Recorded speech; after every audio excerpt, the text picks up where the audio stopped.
Hello everyone, আজকে ভিডিওতে আমরা দেখব কমেন্ট কি এবং HTML এ কিভাবে কমেন্ট করতে হয়। সো বেসিক্যালি কমেন্ট আমরা প্রোগ্রামাররা ব্যবহার করি কোনো কিছু ইনস্ট্রাকশন লিখে রাখার জন্য। যেমন আমাদের যদি কোডটা আমরা খেয়াল করি, এখানে এই কোডে লেখা আছে h1 ট্যাগ এবং এখানে শো করছে দিস ইজ হেডিং। সো আপনি যদি এখানে ইনস্ট্রাকশন লিখে রাখতে চান যে এই কোডটি ব্যবহার করা হয়েছে হেডিং লেখার জন্য, তাহলে ইনস্ট্রাকশন কিভাবে দিবেন? বা এখানে আমি জাস্ট সিম্পল ইনস্ট্রাকশন লিখে রেখেছি, বাট যখন আপনি কোনো বড় প্রজেক্টে কাজ করবেন তখন এরকম হবে যে প্রতিটা জায়গায় আপনাকে ইনস্ট্রাকশন লিখে রাখতে হয়। তখন আপনি বেসিক্যালি ইনস্ট্রাকশনগুলো কিভাবে লিখবেন? সো এখানে দেখুন, আমাদের যদি আমরা এর উপরে লিখি এভাবে দিস ইজ ফর হেডিং 1, যদি আমি এখন ফাইলটি সেভ করে ওয়েবসাইটটি চেক করি তাহলে এখানে আমাদের ইনস্ট্রাকশনটি শো করছে। বাট আমি তো ইনস্ট্রাকশন লিখে রেখেছি যেন আমি নিজে বুঝতে পারি, আমি যে কোড লিখেছি সেখানে যেন আমরা বুঝতে পারি, তার জন্য আমি ইনস্ট্রাকশন লিখে রেখেছি। আমি তো অবশ্যই ইউজারকে দেখাবো না যে আমি কী ইনস্ট্রাকশন লিখে রেখেছি। সো এই সময় আপনাকে কমেন্ট ব্যবহার করতে হয়। আপনি যদি এভাবে ডিরেক্টলি কিছু লিখে রাখেন, HTML এর ক্ষেত্রে এখানে আপনাকে কোনো ইরর শো করবে না, জাস্ট বাই ডিফল্টভাবে শো করবে। বাট অন্য যদি প্রোগ্রামিং ল্যাঙ্গুয়েজ হয় যেমন পাইথন, সি++, সেক্ষেত্রে আপনাকে ইরর শো করবে।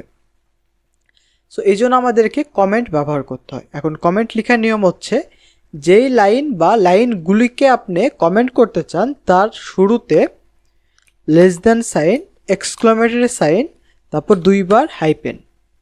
আর এখানে আমার অটো কমপ্লিট হয়ে গেছে, সো আমি এটা কেটে দিই। সো বেসিক্যালি আমাদের এভাবে লিখতে হয় less than sign hyphen, exclamatory sign এবং 2 বার হাইপেন।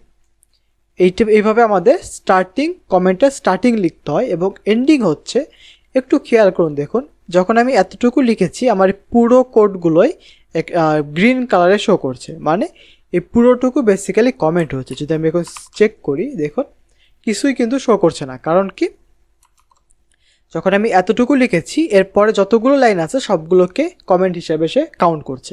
বাট আমরা তো এটা চাই না, আমরা নির্দিষ্ট কমেন্টটুকুকে কমেন্ট হিসাবে চাই।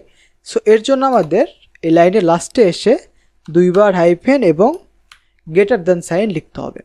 এরপর সেভ করলে দেখুন যতটুকু আমি কমেন্ট লিখতে চাই ততটুকুই জাস্ট গ্রিন কালারে শো করছে, বাকিগুলো কিন্তু আগের ডিফল্ট কালারেই শো করছে। এখন যদি ওয়েবসাইটটি চেক করি তাহলে শুধুমাত্র হেডিং শো করছে, বাট এর আগে যেই কমেন্ট ছিল সেটা আর শো করছে না। এইভাবে বেসিক্যালি আমরা কমেন্ট লিখতে পারি। এখন এটা ছিল আমাদের সিঙ্গেল লাইন কমেন্ট, যে সিঙ্গেল যখন কোনো লাইন হবে তখন আমি শুরুতে এভাবে লিখতে পারি এবং শেষে এভাবে দিলে আমাদের কমেন্ট হয়ে যাবে। তাহলে আমি যখন মাল্টি লাইন, যেমন সাপোজ যদি আবার অনেক বেশি কমেন্ট লিখতে হয় বা ইনস্ট্রাকশন লিখে রাখতে হয়, তাহলে আমি কী করব?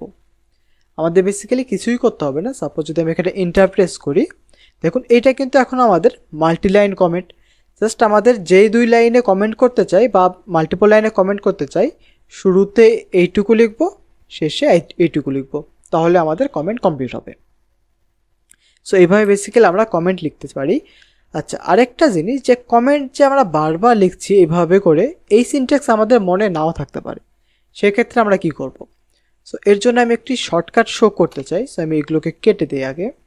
ওকে, সো আমি বেসিক্যালি এই 2 লাইনকে কমেন্ট করতে চাই। সো আমি কি করব, এই 2 লাইনকে মাউস দিয়ে এইভাবে সিলেক্ট করব।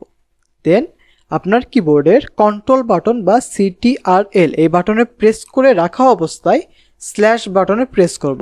যেখানে স্ল্যাশ সাইডে কোশ্চেন মার্ক বাটন আছে, এই দুটা মানে স্ল্যাশ এবং কোশ্চেন মার্ক যেখানে আছে এখানে জাস্ট ক্লিক করলে দেখবেন এই কোডটি অটো জেনারেট হয়ে গিয়েছে, মানে এই কোডটিকে অটোমেটিকভাবে কমেন্ট করা কমপ্লিট। এখন যদি ওয়েবসাইটটি চেক করি তাহলে আমাদের কমেন্ট শো করছে না।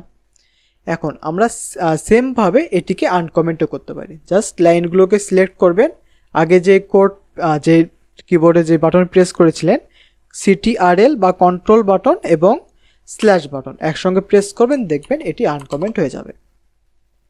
সো এইভাবে বেসিক্যালি আপনি কমেন্ট লিখতে পারেন এবং কমেন্টগুলো ব্যবহার করতে পারেন।